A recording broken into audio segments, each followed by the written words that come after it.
For example 25 divided by 5 చేయాల్సి వస్తే మీకు 5 టేబుల్ వచ్చి కాబట్టి ఈజీగా చేసేస్తారు.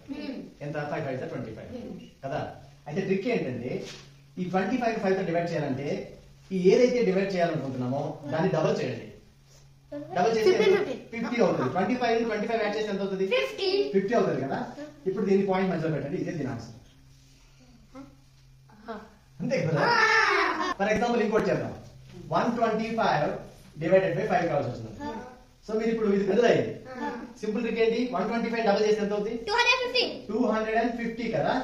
సో ఇక్కడ 1 పాయింట్ తర్వాత 0 తర్వాత పాయింట్ చేస్తే ఇదే దీని ఆన్సర్. చెక్ చేద్దామా? 125 divided by 5. 5 2s are 10. 2 5 5 5s are 25. రాలే. ఫర్ ఎగ్జాంపుల్ ఇంకొక ఎగ్జాంపుల్ చూద్దామా? 248 డివైడెడ్ బై 5 కావాలనుకుందాం. ఓకేనా?